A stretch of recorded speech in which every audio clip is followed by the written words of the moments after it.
Quote, thinking being relating, no thought can express more than relations.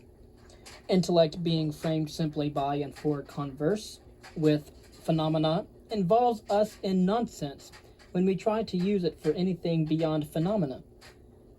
And yet the relative and phenomenal imply by their names and natures something beyond them, something ultimate and absolute. On watching our thoughts, we see how impossible it is to get rid of the consciousness of an actuality lying behind appearances, and how from this impossibility results our indestructible belief in that actuality. But what that actuality is, we cannot know. From this point of view, the reconciliation of science and religion is no longer very difficult. Truth generally lies in the coordination of antagonistic opinions. Let science admit that its laws apply only to phenomena and the relative. Let religion admit that its theology is a rationalizing myth for a belief that defies conception. Let religion cease to picture the absolute as a magnified man, much worse as a cruel and bloodthirsty and treacherous monster, afflicted with a love of adulation, such as would be despised in a human being. Let science cease to deny deity, or to take materialism for granted. Mind and matter are equally relative phenomena, the double effect of an ultimate cause whose nature must remain unknown. The recognition of this inscrutable power is the core of truth in every religion and the beginning of all philosophy. Having indicated the knowable, philosophy surrenders it and turns its face to what can be known. Metaphysics is a mirage. It is the art of befuddling one's self methodologically. The proper field and function of philosophy lies in the summation and unification of the results of science. Knowledge of the lowest kind is ununified knowledge. Science is partially unified knowledge. Philosophy is completely unified knowledge. Such complete unification requires a broad and universal principle that will include all experience and will describe the essential features of all knowledge. Is there a principle of this kind? We may perhaps approach such a principle by trying to unify the highest generalizations of physics. These are the indestructibility of matter, the conservation of energy, the continuity of motion, the second law and first law of thermodynamics, the persistence of relations among forces, i.e. the inviolability of natural law, the transformability and equivalence of forces, even of mental and physical forces, and the rhythm of motion, not to mention the general theory of relativity. But this last generalization, not usually recognized, needs only to be pointed out. All nature is rhythmical, from the pulsations of heat to the vibrations of violin strings, from the undulations of light, heat, and sound to the tides of the sea, from the periodicities of sex to the periodicities of planets and comets and stars, from the alternation of night and day to the succession of the seasons, and perhaps to the rhythms of climatic change, from the oscillations of molecules and particles to the rise and fall of nations and the birth and death of stars. All these laws of the knowable are reducible by an analysis which must not here be followed in detail to the final law of the persistence of force. But there is something static and inert about this principle. It does not so much as hint at the secret of life. What is the dynamic principle of reality? What is the formula of the growth and decay of all things? It must be a formula of evolution and dissolution, for an entire history of anything must include its appearance out of the imperceptible and its disappearance into the imperceptible. So Spencer offers us his famous formula of evolution, which made the intellect of Europe grasp and gasp for breath and required 10 volumes and 40 years for its explanation. Evolution is an integration of matter in a concomitant dispensation and dissipation of motion, during which the matter passes from an indefinite incoherent homogeny to a definite coherent heterogeneity, and during which the retained motion undergoes a parallel transformation. What does this mean? The growth of planets out of nebulae, the formulation of oceans, and the formation of mountains on Earth, the metabolism of elements by plants and of animal tissues by men, the development of the heart in the embryo, and the fusion of bones after birth, the unification of sensations and memories into knowledge and thought, and of knowledge into science and philosophy, the development of families into clans and gentes and cities and states and alliances, and the federation of the world. Here is the integration of matter, the aggregation of separate items into masses and groups and wholes. Such integration, of course, involves a lessening of motion in the parts, as the growing power of the state lessens the freedom of the individual. But at the same time, it gives to the parts an interdependence, a protective tissue of relationships, which constitute coherence and promote corporate survival. The process brings to a greater definiteness of forms and functions. The nebula is shapeless, nebulous, and yet out of it come the elliptical regularity of the planets, the sharp lines of mountain chains, the specific form and character of organisms and organs, the division of labor and specialization of function in physiological and political structures, etc. And the parts of this integrating whole become not merely definite but diverse, heterogeneous in nature and operation. The primeval nebula is homogeneous, i.e., it consists of parts that are alike, but soon it is differentiated into gases and liquids and solids. The earth becomes here green with grass, there white with mountain tops, or blue with the multitudinous sea. Evolving, life begets out of a relatively homogeneous protoplasm the varied organs of nutrition, reproduction, locomotion, and perception. A simple language fills whole continents with its multiplying dialects. A single science breeds 100, and the folklore of a nation flowers into 1,000 forms of literary art. Individually grows, character stands out uniquely, and every race and people develop its peculiar genius. Integration and heterogeneity, aggression and aggregation of parts into ever larger wholes, and differentiation of parts into ever more varied forms. These are the foci of the orbit of evolution. Whatever passes from diffusion to integration and unity, and from a homogeneous simplicity to a differentiated complexity. For example, think about America from 1600, the dawn of the 17th century, to the dawn of the 20th century. Is in the flow of evolution whatever is returning from integration to diffusion, and from complexity to simplicity. Think about Europe from 200 to 600 CE. Is caught in the ebb of dissolution. Not content with this synthetic formula, Spencer endeavors to show how it follows by inevitable necessity from the natural operation of mechanical forces. There is first a certain instability of the homogeneous, i.e., similar parts cannot long remain similar because they are unevenly subjected to external forces. Outer parts are sooner attacked, like coastline towns in war, and the variety of occupations molds similar men into the varied embodiments of 100 protestions and trades. There is again a multiplication of effects. One cause may produce a vast variety of results and help to differentiate the world. A world of mist like Marie Antoinette's, or an altered telegram at EMS, or a wind at Salamis may play an endless role in history. And there is the law of segregation. The parts of a relatively homogeneous whole, being driven separate into different eras, are shaped by diverse environments into dissimilar products. As the English become Americans, or Canadians, or Australians, according to the genius of the place, in these many ways, the forces of nature build the variety of this evolving world. But finally and inescapably comes equilibration. Every motion, being motion under resistance, must sooner or later come to an end. Every rhythmic oscillation, unless externally reinforced, suffers from loss of rate and amplitude.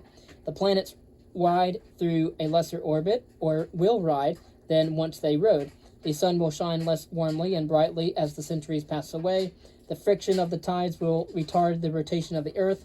This globe that throbs and murmurs with a million motions and luxuriates into a million forms of riotously breeding life will someday move more leisurely in its orbit and its parts. The blood will run cooler and more slowly in our desiccated veins. We shall not hurry anymore. Like dying races, we shall think of heaven in terms of rest and not of life. We shall dream of nirvana. Gradually and then rapidly, equilibration will become dissolution, the unhappy epilogue of evolution. Societies will disintegrate, masses will migrate, cities will fade into the dark hinterland of peasant life. No government will be strong enough to hold the loosened parts together. Social order will cease to be even remembered, and in the individual too, integration will give way to disruption, and that coordination, which is life, will pass into that diffuse disorder, which is death. The earth will be a chaotic theater of decay, a gloomy drama of energy in irreversible degradation, and it will itself be resolved into the dust and nebula from which it came. The cycle of evolution and dissolution will be complete. The sun, once turning a constant rate, will end up becoming slower and then eventually extremely rapid. The cycle will begin again, an endless time again. But always this will be the denouement. Memento mori is written upon the face of life, and every birth is a prelude to decay and death. First Principles is a magnificent drama, telling with almost classic calm the story of the rise and fall, the evolution and dissolution of planets and life and man. But it is a tragic drama, for which the fittest epilogue is Hamlet's word. The rest is silence. Is there any wonder that men and women, nurtured on faith and hope, rebelled against this summary of existence? We know that we must die, but as it is a matter that will take care of itself, we prefer to think of life. There was in Spencer an almost Schopenhauerian sense of the futility of human effort.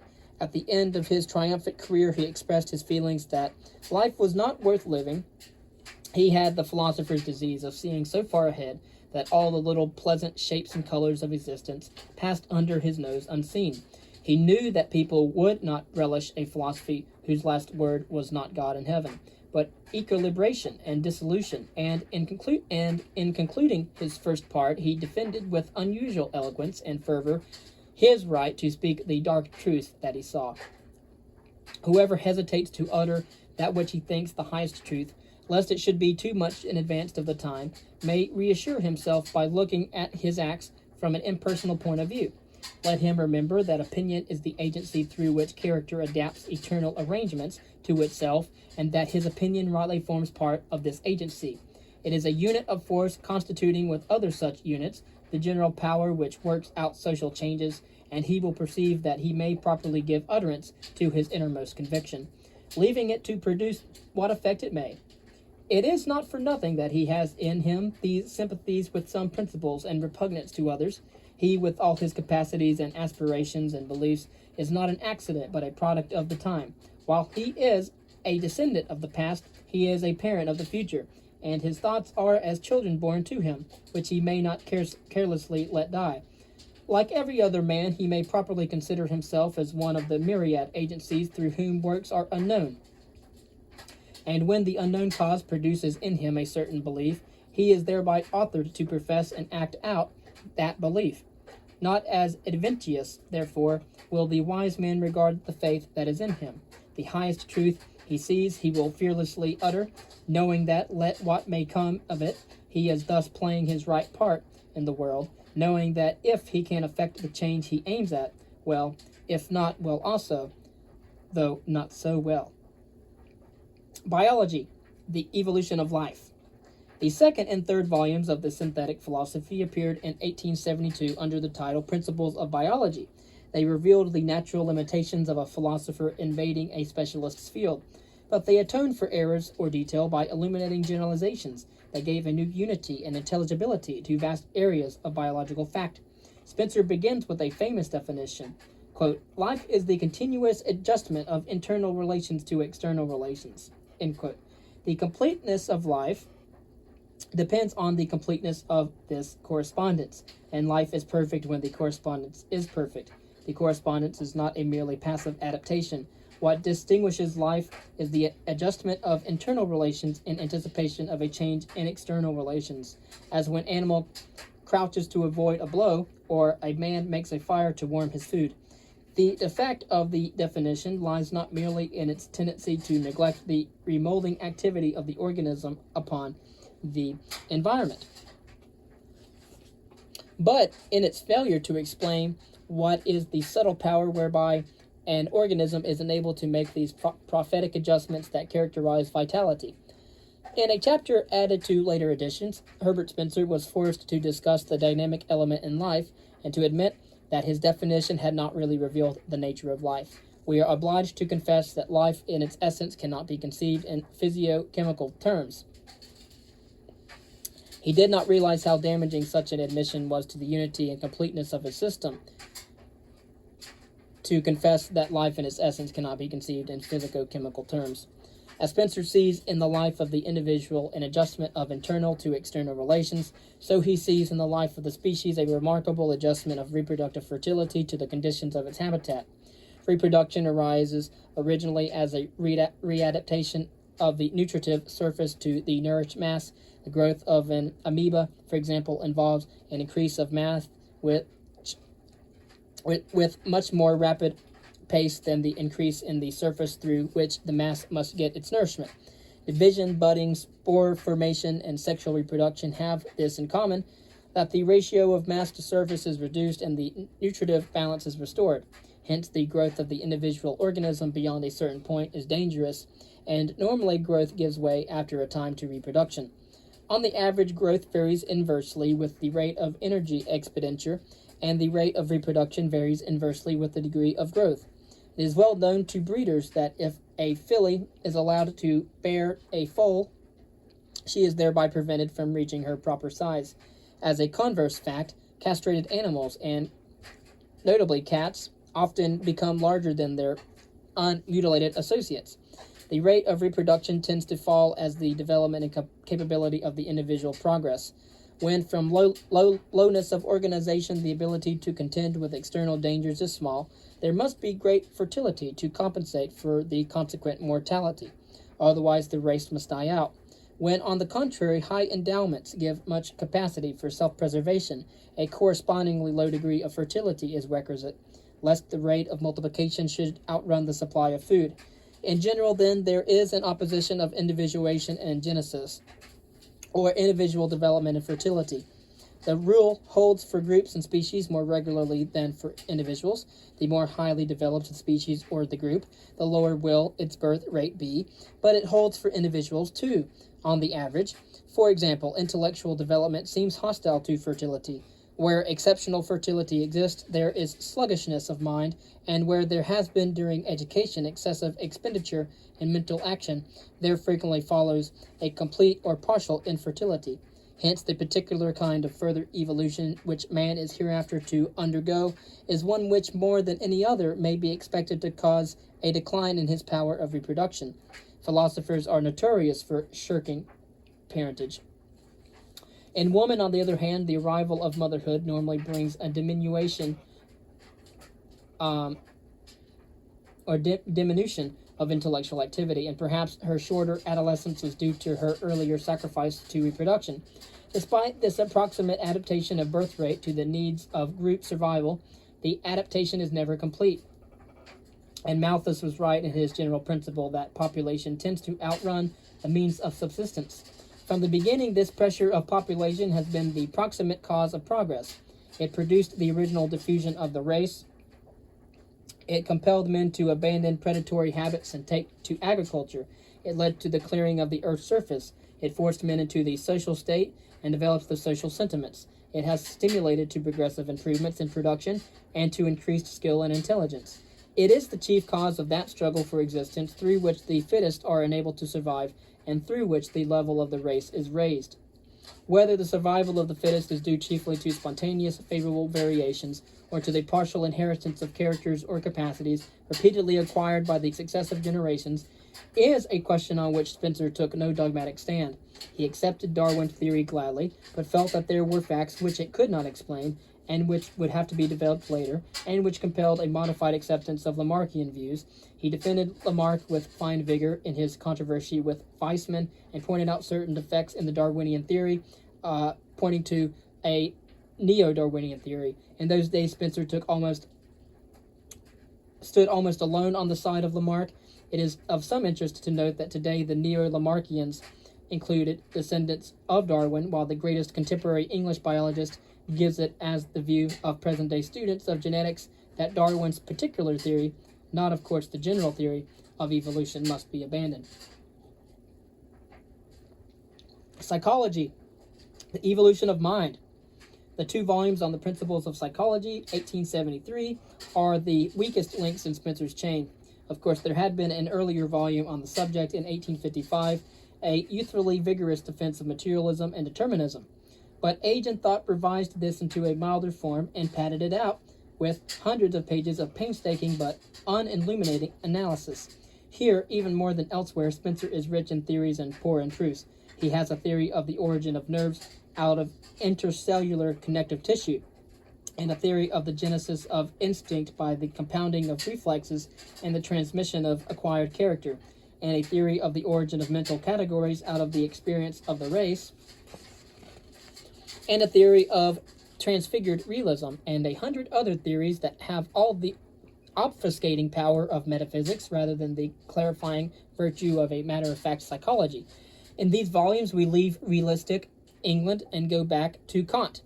What strikes us at once is that for the first time in the history of psychology, we get here a resolutely evolutionist point of view, an attempt at genetic explanations, an effort to trace the bewildering complexities of thought down to the simplest of nervous operations, and finally to the motions of matter.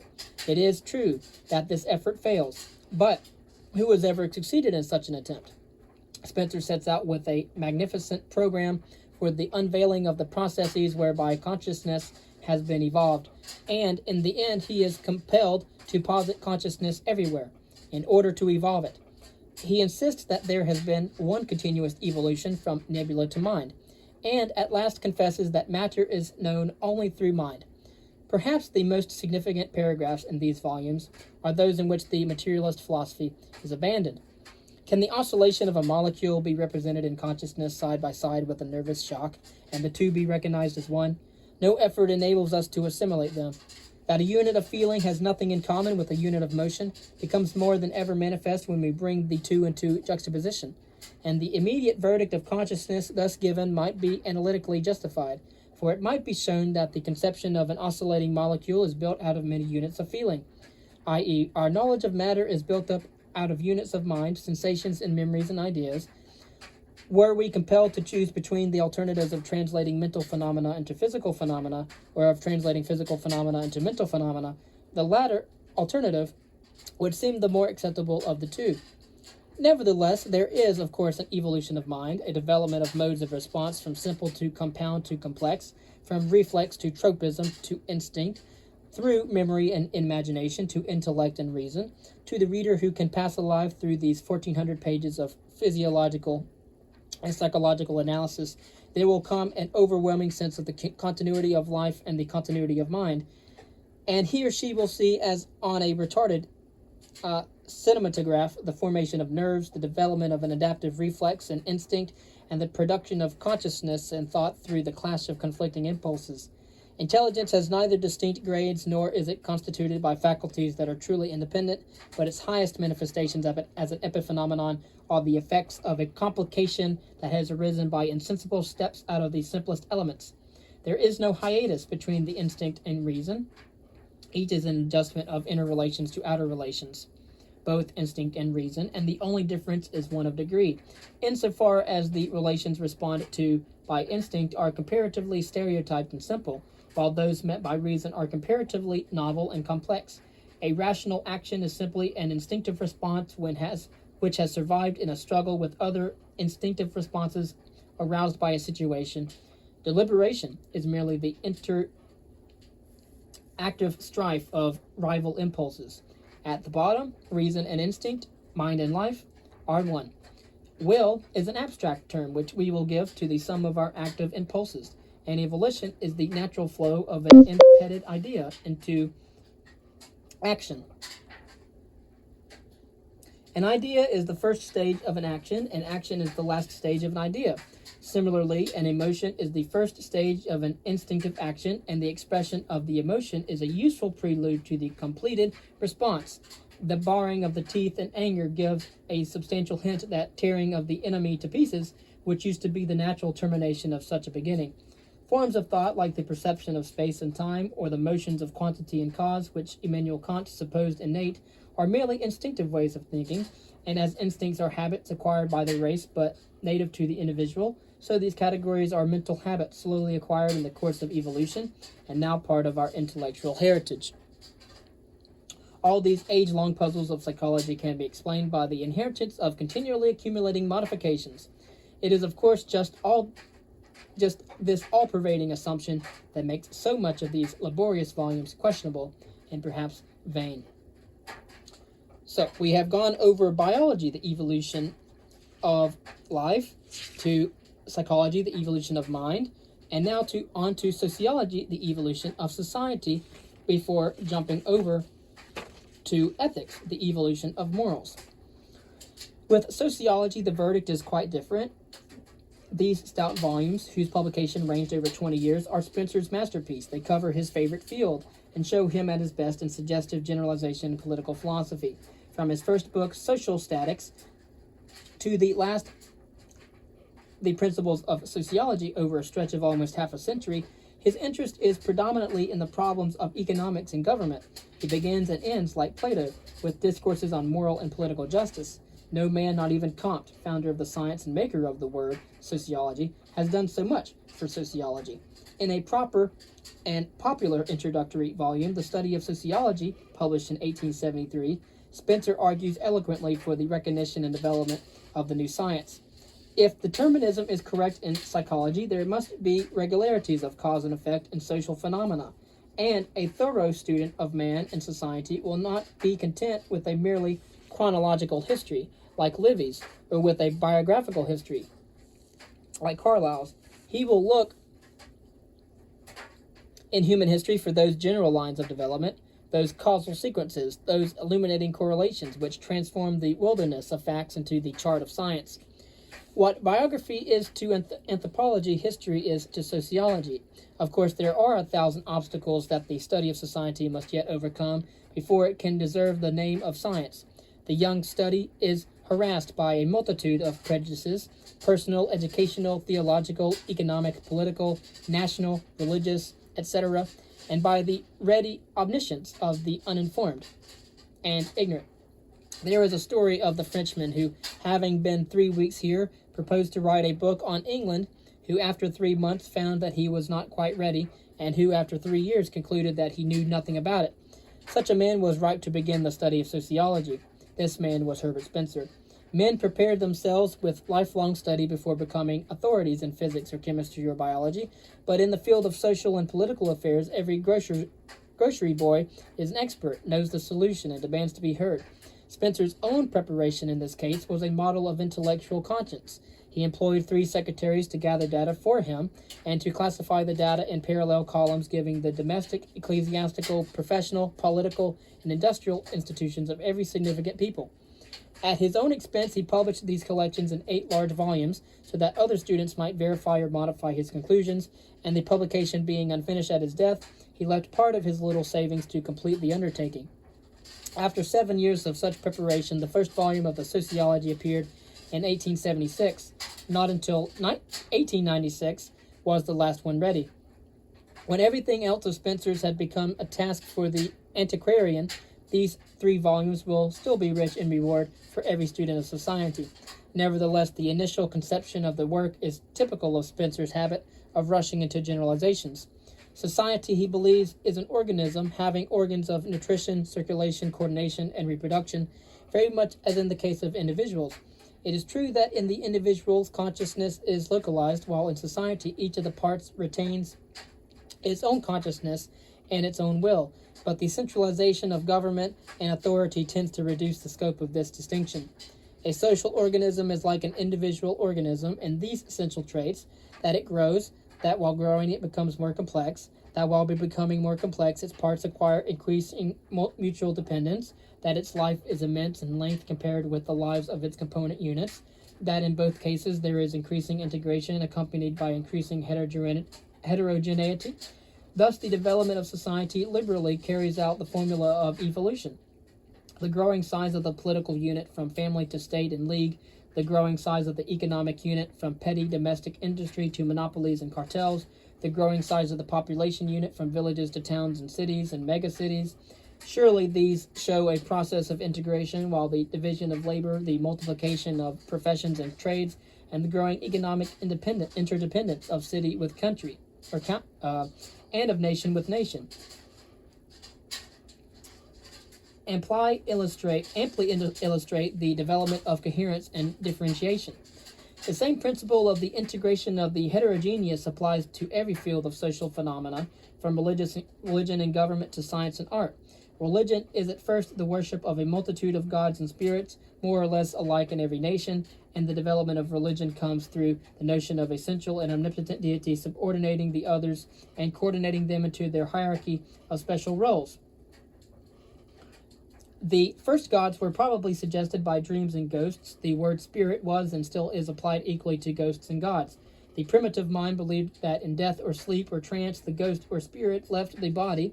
Even in a sneeze, the forces of expiration might expel the spirit, so that a protective God bless you, or its equivalent, become attached to this dangerous adventure. Echoes and reflections were sounds and sights of one's ghost or double.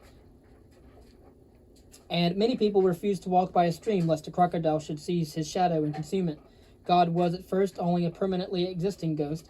Persons who had been powerful during their earthly lives were believed to keep their power in their ghostly appearance. Among many peoples, the word for God means literally a dead man. Jehovah, for example, meant the strong one, the warrior. He had been a local potentate, perhaps, who was worshipped after his death as the god of hosts. Such dangerous ghosts had to be propitiated. Funeral rites grew into worship, and all the modes of currying favor with the earthly chief were applied to the ceremonial of prayer and the appeasement of the gods. Ecclesiastical revenues originated in gifts to the gods, just as the state revenues began as presents to the chief. Obeisances to kings became prostration and prayer at the altar of the god. The derivation of the god from the dead kings shows clearly in the case of the Romans, who deified rulers before their death. In such ancestor worship, all religion seems to have its origin. The power of this custom may be illustrated by the story of the chief who refused baptism because he was not satisfied with the answer to his query as to whether he would meet his unbaptized ancestors in heaven. Something of this belief entered into the bravery of the Japanese in the War of 1905. Death was made easier for them by the thought that their ancestors were looking down upon them from the skies. Religion is probably the central feature in the life of primitive men. Existence is so precarious and humble among them that the soul lives rather in the hope of things to come than in the reality of things actually seen. In some measure, supernatural religion is a concomitant of militarist societies. As war gives way to industry, thought turns from death to life, and life runs out of the grooves to reverent authority into the open road of initiative and freedom. Indeed, the most far-reaching change that has taken place in all the history of Western society is the gradual replacement of a military by an industrial regime. Students of the state habitually classify societies according as their governments and monarchical, aristocratic, or democratic. But these are superficial distinctions. The great dividing line is that which separates militant from industrial societies, nations that live by war from those that live by work. The military state is always centralized in government and almost always monarchical. The cooperation it inculcates is regimental and compulsory. It encourages authoritarian religion, worshipping a warrior god. It develops rigid class distinctions and class codes. It props up the natural domestic absolutism of the male. Because the death rate in warlike societies is high, they tend to polygamy and a low status of women. Most states have been militant because war strengthens the central power and makes for the subordination of all interests to those of the state. Hence, history is little more than the calendar of nations, a record of robbery, treachery, murder, and national suicide. Cannibalism is the shame of primitive societies, but some societies even liked it in the ancient world, but some modern societies are sociophagous and enslave and consume whole peoples. Until war is outlawed and overcome, civilization is a precarious interlude between catastrophes. The possibility of a high social state fundamentally dependent on the cessation of war. The hope of such a consummation lies not so much in the spiritual conversion of the hearts of men, for men are what the environment makes them, as in the development of industrial societies. Industry makes for democracy and peace, As life ceases to be dominated by war, 1,000 centers of economic development arise, and power is beneficially spread over a large portion of the members of the group. Since production can prosper only where initiative is free, an industrial society breaks down those traditions of authority, hierarchy, and caste which flourish in military states, and under which military states flourish. The occupation of the soldier ceases to be held in high repute, and patriotism becomes a love for one's country rather than a hatred of every other. Peace at home becomes the first need of prosperity, and as capital becomes international and 1,000 investments cross every frontier, international peace becomes a necessity as well. As foreign war diminishes, domestic brutality decreases, monogamy replaces polygamy because the life tenure of men become almost equal to that of women, the status of women rises, and the emancipation of women becomes a matter of course. Superstitious religions give way to liberal creeds whose focus on effort is the amelioration and ennoblement of human life and character on this earth. The mechanisms of industry teach men and mechanisms of the universe, and the notion of invariable sequences in cause and effect, exact investigation of natural causes, replaces the easy resort to supernatural explanation. History begins to study the people at work rather than the kings at war. It ceases to be a record of personalities and becomes the history of great inventions and new ideas. The power of government is lessened, and the power of productive groups within the state increases. There is a passage from status to contract, from equality and subordination to freedom and initiative, from compulsory cooperation to cooperation and liberty. The contrast between the militant and the industrial types of society is indicated by inversion of the belief that individuals exist for the benefit of the state into the belief that the state exists for the benefit of the individuals. While protesting vigorously against the growth of an imperialistic militarism in England, Spencer chose his country as a type of approach to the industrial society and pointed to France and Germany as instances of the military state.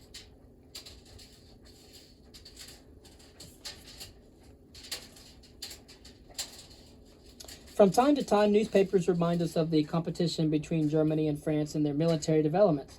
The body politic in either case expends most of its energies in growths of teeth and claws, every increase on the one side prompting an increase on the other. Recently, the French Minister of Foreign Affairs, referring to Tunis, Tonkin, the Congo, and Madagascar, enlarged on the need there had been for competing in political burglaries with other nations, and held that by taking forcible possession of territories owned by inferior peoples, for example, this is what do you call it? Not imperialism, but I can't remember that right now. But anyway, France has regained a certain portion of the glory which so many noble enterprises during the previous centuries has ensured her. Hence, we see why in France, as in Germany, a scheme of social reorganization under which each citizen, while maintained by the community, is to labor for the community, has obtained so wide an adhesion to create a formidable political body, why among the French, now by word and now by deed, have sought to bring about some form of communistic working and living. Verification, by contrast, meets us on observing that in England, where the extent of ownership by others has been less than in France and Germany, alike under its military form and under its civil form, there has been less progress in sentiment and idea towards that form of ownership by others which socialism implies.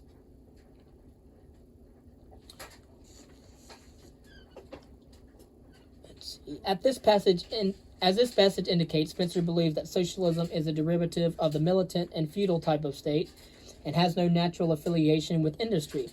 Like militarism, socialism involves the development of centralization, the extension of governmental power, the decay of initiative, and the subordination of the individual. Well may Prince Bismarck display leanings toward the state socialism. It is the law of all organization that it becomes complete and becomes rigid. Socialism would be in industry what a rigid instinctive equipment is in animals. It would produce a community of human ants and bees and would issue in a slavery far more monotonous and hopeless than the present condition of affairs.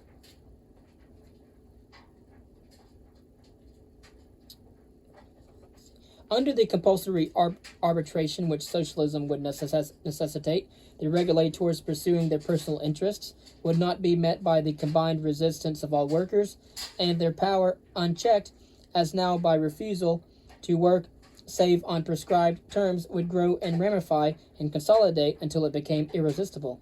When from regulation of the workers by the bureaucracy we turn to the bureaucracy itself and ask how it is to be regulated, there is no satisfactory answer.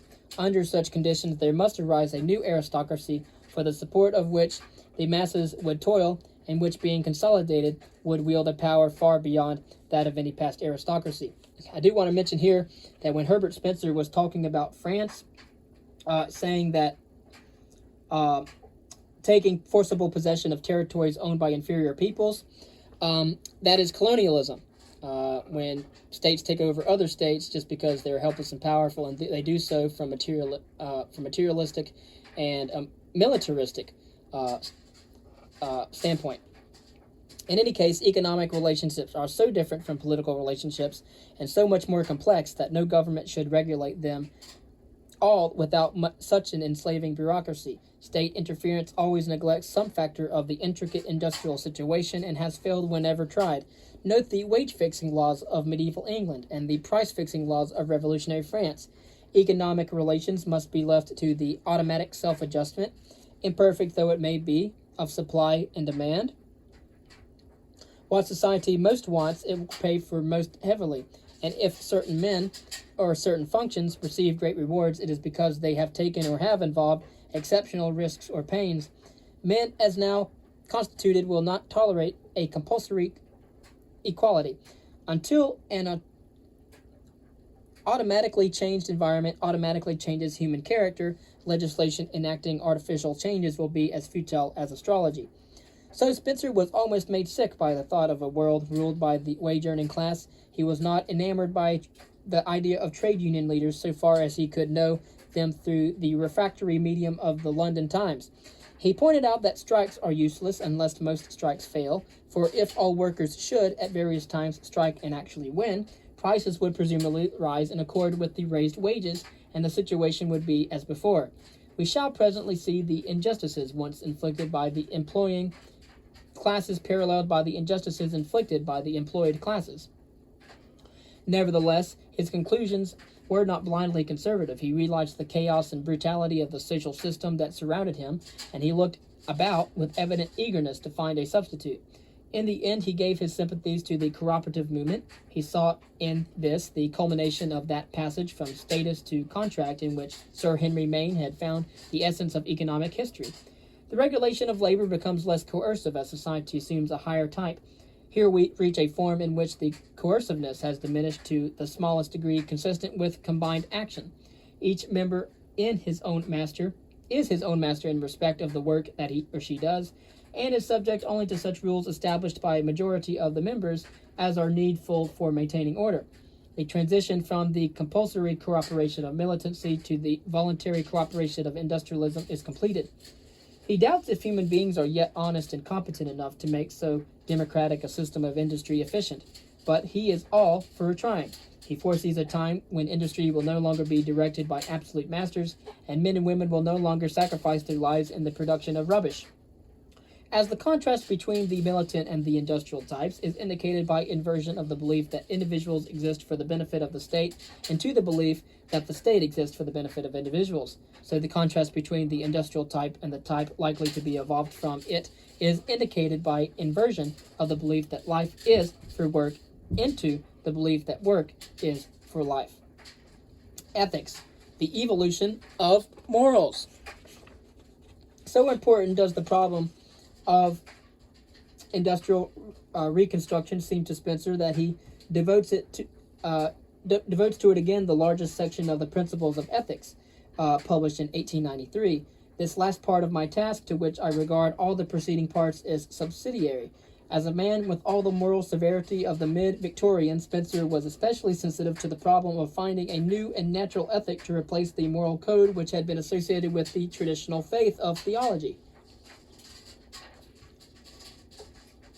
The supposed supernatural sanctions of right conduct do not, if rejected, leave a blank. There exist natural sanctions, no less peremptory, and covering a much wider field. The new morality must be built upon biology. Acceptance of the doctrine of organic evolution determines certain ethical conceptions. Huxley, in his Romaine's lecture at Oxford in 1893 argued that biology could not be taken as an ethical guide, that nature, read in tooth and claw, exalted brutality and cunning rather than justice and love. But Spencer felt that a moral code which could not meet the tests of natural selection and the struggle for existence was from the beginning doomed to lip service and futility. Conduct, like anything else, should be called good or bad as it is well adapted or maladapted to the ends of life. The highest conduct is that which conduces to the greatest length, breadth, and completeness of life, or, in terms of the evolution formula, conduct is moral according as it makes the individual or the group more integrated and coherent in the midst of a heterogeneity of ends. Morality, like art, is the achievement of unity in diversity. The highest type of man is he who effectively unites in himself the widest variety, complexity, and completeness of life. This is a rather vague definition, as it must be, for nothing varies so much from place to place and from time to time as the specific necessities of adaptation and therefore the specific content of the idea of good. It is true that certain forms of behavior have been stamped as good, as adapted in the large to the fullest life by the sense of pleasure which natural selection has attached to these preservative and expansive actions. The complexity of modern life has multiplied exceptions, but normally pleasure indicates biologically useful and pain indicates biologically dangerous activities. Nevertheless, within the broad bounds of this principle, we find the most diverse and apparently the most hostile conceptions of the good. There is hardly any item out of our Western moral code which is not somewhere held to be immoral, not only polygamy, but suicide, murder of one's own countrymen, even one's parents, finds in one people or another a lofty moral approbation. Such facts, of course, conflict with the belief that there is an inborn moral sense which tells each man or woman what is right and what is wrong. But the association of pleasure and pain on the average with good or evil conduct indicates a measure of truth in the idea, and it may very well be that certain moral conceptions acquired by the race become hereditary with the individual. Here Spencer uses his favorite formula to reconcile the intuitionist and the utilitarian, and falls back once more upon the inheritance of acquired characters. Surely, however, the innate moral sense, if it exists, is in difficulties today, for never were ethical notions more confused. It is notorious that the principles which we apply in our actual living are largely opposite to those which we preach in our churches and our books. The professed ethic of Europe and America is a pacifistic Christianity. The actual ethic is the militaristic code of the marauding Teutons, from whom the ruling strata almost everywhere in Europe are derived. The practice of dueling in Catholic France and Protestant Germany is a tenacious relic of the original Teutonic code. Our moralists are kept busy apologizing for these contradictions, just as the moralists of a latter monogamic Greece and India were hard put to it to explain the conduct of gods who had been fashioned in a semi-promiscuous age. Whether a nation develops its citizens on the lines of Christian morality or the Teutonic code depends on whether industry or war is its dominant concern. A militant society exalts certain virtues and condones what other peoples might call crimes. Aggression and robbery and treachery are not so unequivocally denounced among peoples accustomed to them by war as among people who have learned the value of honesty and non-aggression through industry and peace. Generosity and humanity flourish better where war is infrequent, and long periods of productive tranquility inculcate the advantages of mutual aid. The patriotic member of a militant society will look upon bravery and strength as the highest virtues of a man, upon obedience as the highest virtue of the citizen, and upon silent submission to multiple motherhood as the highest virtue of a woman. The Kaiser thought of God as the leader of the German army, and followed up his approbation of dueling by attending divine service. The North American Indians, however, regarded the use of the bow and arrow, the war club, and spear as the noblest employments of man. They looked upon agricultural and mechanical labor as degrading. Only during recent times, however, only now that national welfare is becoming more and more dependent on superior powers of production, and these on the higher mental faculties, are other occupations than militant ones arising into respectability. Now, war is merely wholesale cannibalism, and there is no reason why it should not be classed with cannibalism and unequivocally denounced. The sentiment and the idea of justice can grow only as fast as the external antagonisms of societies decrease, and the internal harmonious cooperations of their members increase. How can this harmony be promoted? As we have seen, it comes more readily through freedom than through regulation. The formula of justice should be every man is free to do that which he wills, provided he infringes not the equal freedom of any other man. This is a formula hostile to war, which exalts authority, regimentation, and obedience. It is a formula favorable to peaceful industry, for it provides a maximum of stimulus with an absolute equality of opportunity. It is comfortable to Christian morals, for it holds every person sacred, of course, and frees him or her from aggression. And it has the sanction of that ultimate judge, natural selection, because it opens up the resources of the earth on equal terms to all, and permits each individual to prosper according to his or her ability and his or her work. This may seem at first to be a ruthless principle, and many will oppose it. As capable of national extension, the family principle of giving to each not according to his or her ability and product, but according to his or her need. But a society governed on such principles would soon be eliminated.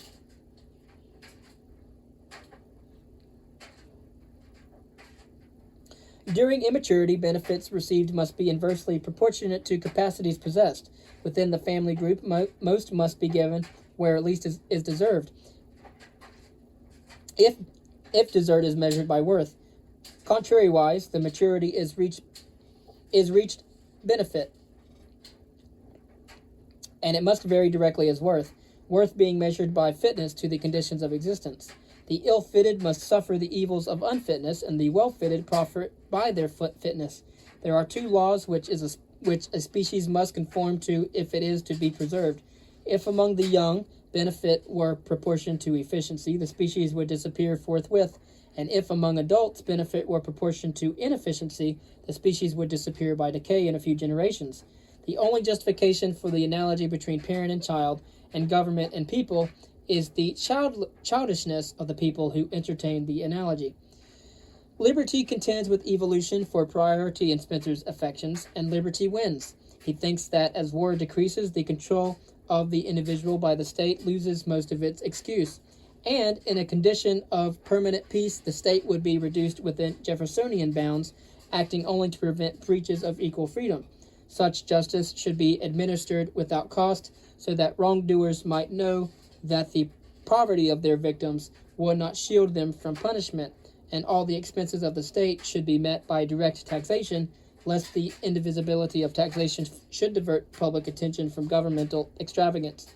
But beyond maintaining justice, the state cannot do anything else without transgressing justice, for it would then be protecting inferior individuals from that natural appointment or apportionment of reward and capacity, penalty and incapacity, on which the survival and improvement of the group depend. The principle of justice would require common ownership of land, if we could separate the land from its improvements. In his first book, Spencer had advocated nationalism of the soil to equalize economic opportunity, but he then withdrew his contention later, much to the disgust of Henry George, who called him the perplexed philosopher, on the ground that land is carefully husbanded only by the family that owns it, and that can rely on transmitting to its own descendants the effects of the labor put into it. As for private property, it derives immediately from the law of justice, for each man should be equally free to retain the products of his thrift. The justice of bequests is not so obvious, but the right to bequeath is included in the right of ownership, since otherwise the ownership is not complete. Trade, then, should be as free among nations as among individuals. The law of justice should be no merely tribal code, but an inviolable maxim of international relations. These are, in outline, the real rights of man: the right to life, liberty, and the pursuit of happiness on equal terms with all. Besides, these economic rights, political rights, are unimportant unrealities. Changes in the form of government amount to nothing more where economic life is not free, and a laissez-faire monarchy is much better than a socialistic democracy.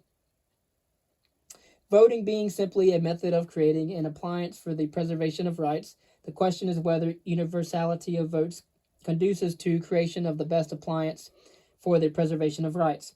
We have seen that it does not effectually secure this end. Experience makes obvious that, which should have been obvious without experience, that with a universal distribution of votes, the larger class will inevitably profit at the expense of the smaller class. Evidently, the constitution of the state appropriate to that industrial type of society in which equity is fully realized must be one in which there is not a representation of individuals but a representation of interests.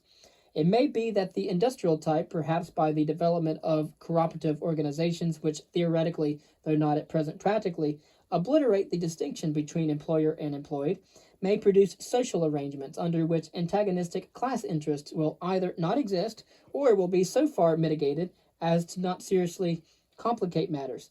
But with such humanity as now exists, and must for a long time exist, the possession of what are called equal rights will not ensure the maintenance of equal rights properly so called. Since political rights are a delusion, and only economic rights avail, women are misled when they spend so much time seeking the franchise. Spencer fears that the material instinct for helping the helpless may lead women to favor a paternalistic state. There is some confusion in this and his mind on this point. He argues that political rights are of no importance, and then that it is very important that women should not have them. He denounces war and then contends that women should not vote because they do not risk their lives in battle. This is a shameful argument for any man to make to use who has been born of a woman's suffering. He is afraid of women because they may be too altruistic.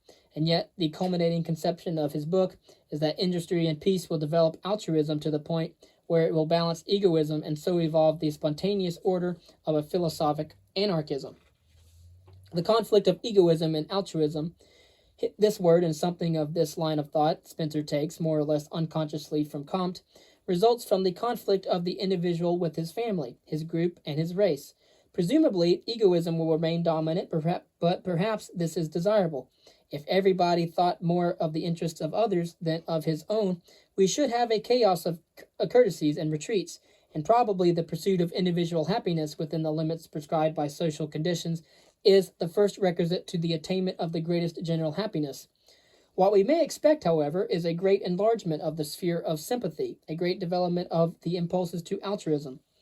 Even now, the sacrifices entailed by parentage are gladly made. The wish for children among the childless and the occasional adoption of children show how needful for the attainment of certain egoistic satisfactions are these altruistic activities. The intensity of patriotism is another instance of the passionate preference of larger interests to one's immediate concerns. Every generation of social living deepens the impulses to mutual aid. Unceasing social discipline will so mold human nature that eventually sympathetic pleasures will be spontaneously pursued to the fullest extent advantageous to all. The sense of duty, which is the echo of generations of compulsion to social behavior, will then disappear. Altruistic actions, having become instinctive through their natural selection for social utility, will, like every instinctive operation, be performed without compulsion and with joy. The natural evolution of human society brings us ever nearer to the perfect state.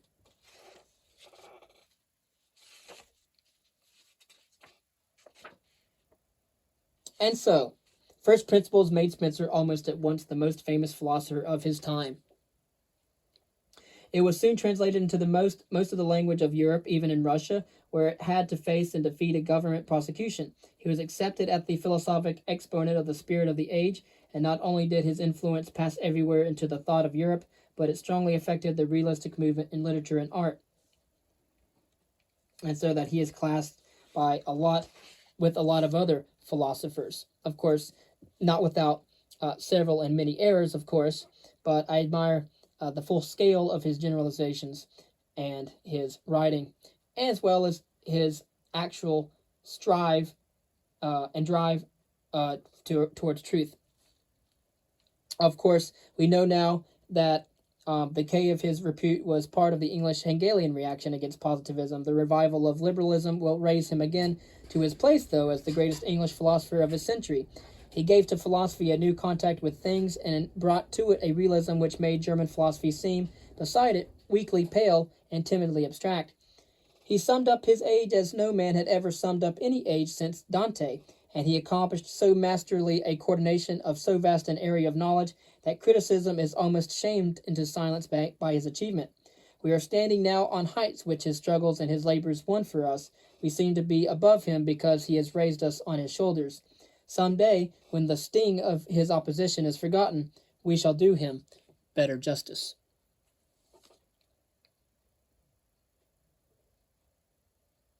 And so, looking back over his arduous career, um, we see that Spenser thought himself foolish for having sought literary fame instead of the simpler pleasures of life.